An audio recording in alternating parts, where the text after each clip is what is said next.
On a quiet street in a small Australian town, police officers forced open the door of a home after its owner never showed up for work. What they found inside was beyond anything they had ever witnessed before. A man's body lay skinned like an animal, hanging from a meat hook. His head was simmering in a pot on the stove.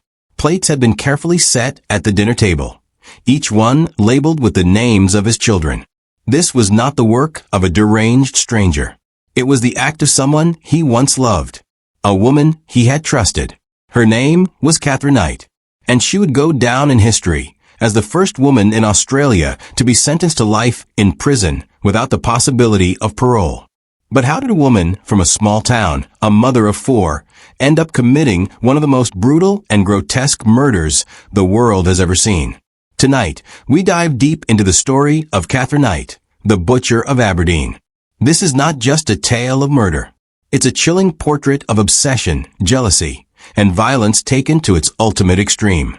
To understand the shocking crime of February 2000, we need to go back to her beginnings, to her violent patterns, and to the storm that built up long before that final night. Katherine Knight's story is not for the faint of heart. It is disturbing, graphic, and unforgettable. But it is also a reminder of how unchecked violence can escalate to horrors no one imagines possible. Katherine Knight was born on October 24, 1955, in Tenterfield, New South Wales. From the very start, her life was marked by chaos and dysfunction. Her mother, Barbara, had left her husband-to-be with a man named Ken Knight, a scandalous decision that cast a shadow over Katherine's childhood. Her father, Ken, was an abusive man, known for his alcoholism and violent outbursts. At home, Katherine grew up surrounded by physical and emotional abuse. It was a home where screaming matches were normal, where violence was routine, and where young Katherine learned very early that knives and threats were tools of control.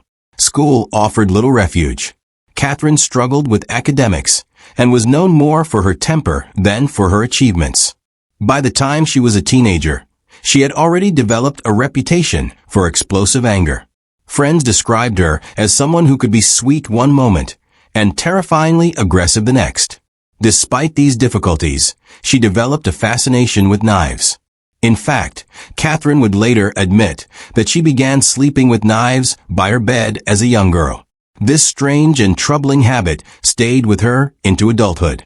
At 15, Katherine left school barely literate and took a job at a clothing factory. But her true calling came shortly afterward, when she found work at a local abattoir, a slaughterhouse. For most people, this would be grueling, unpleasant labor. For Katherine, it was thrilling. She quickly excelled in the trade, impressing her employers with her skill in handling knives and butchering animals with precision. For Katherine, the slaughterhouse wasn't disturbing, it was empowering. Her co-workers noticed how she cherished her set of butcher's knives, which she proudly displayed above her bed at home, like trophies. This was more than just a job. It was the beginning of a disturbing pattern, a merging of violence, control, and obsession that would dominate her life. At 18, Katherine met David Kellett, a truck driver. They married in 1974. On their wedding night, Katherine tried to strangle him because he fell asleep after only having sex once. It was a terrifying glimpse into her possessive and violent tendencies. Throughout their relationship, Katherine was physically abusive. She once hit him in the head with a frying pan. On another occasion, she slashed his clothes and burned them. The marriage was short-lived, but not before they had 2 children together. David eventually fled, terrified for his life. Next came David Saunders, a minor. Katherine's violence escalated. She once slit the throat of his puppy in front of him to show him what would happen if he ever left her. Despite this horrifying act, Saunders stayed with her for some time, but the abuse grew unbearable. He eventually escaped. Her next partner, John Chillingworth, fathered her 3rd child. Their relationship lasted 3 years, but it too ended after repeated violence and instability. Then came John Price, the man who would become her final partner, and ultimately, her victim. John Charles Thomas Price, known as Pricey to his friends, was a respected, hard-working man with 3 children from a previous marriage. He was popular in his community, a man described as good-natured and kind. When he met Katherine in the mid-1990s, friends and family were immediately concerned. They knew her reputation, but Price was charmed by her at first. They moved in together, and for a time, things seemed stable. But Katherine's controlling and violent nature soon reappeared. She demanded marriage, but Price refused. When he would not give in, she lashed out. Their fights were explosive. At one point, she videotaped items Price had stolen from work years earlier and sent the tape to his employer. He lost his job as a result, but still, he returned to her. His friends pleaded with him to leave. He often said that if he ever went missing, it would be because of Katherine. On February 29, 2000, everything came to a brutal end. That evening, John Price went out with friends, telling them it might be the last time they saw him alive. He knew Katherine was dangerous. He returned home and went to bed. Katherine arrived later, after sending her children away for the night. She had a clear plan. At some point, she watched television, showered, and slipped into bed beside Price. Then, in the early hours of March 1st, she struck. Armed with her butcher's knife, Katherine stabbed Price 37 times.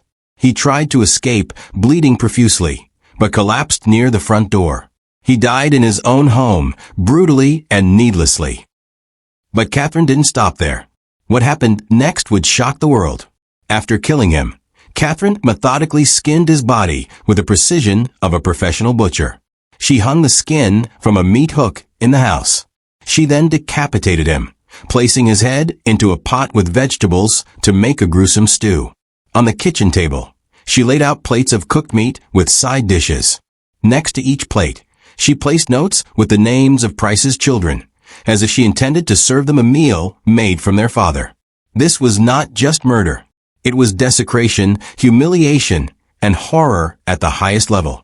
The next morning, when John Price failed to show up for work, colleagues raised the alarm. Police arrived at his home and forced entry. What they saw was unforgettable. The skinned body, the cooking pot on the stove, the plates laid out on the table. And in the bedroom, Katherine Knight, unconscious from an overdose of pills, in what appeared to be a staged suicide attempt. She survived, and she was arrested. At trial, Katherine initially pled guilty to manslaughter, but the prosecution refused to accept it. She eventually pled guilty to murder. Her crimes were so grotesque that she became the first woman in Australian history to be sentenced to life imprisonment without parole. Today, Katherine Knight sits in prison at Silverwater Women's Correctional Center, where she will remain until the day she dies. The story of Katherine Knight is not just about a single act of violence. It is about a lifetime of abuse, control, and escalating brutality that went unchecked until it ended in one of the most horrifying crimes Australia has ever seen. John Price's death was senseless, brutal, and unforgettable. And Katherine Knight's name will forever be remembered, not as a victim of circumstance, but as the Butcher of Aberdeen, the woman who turned love into horror and a home into a nightmare.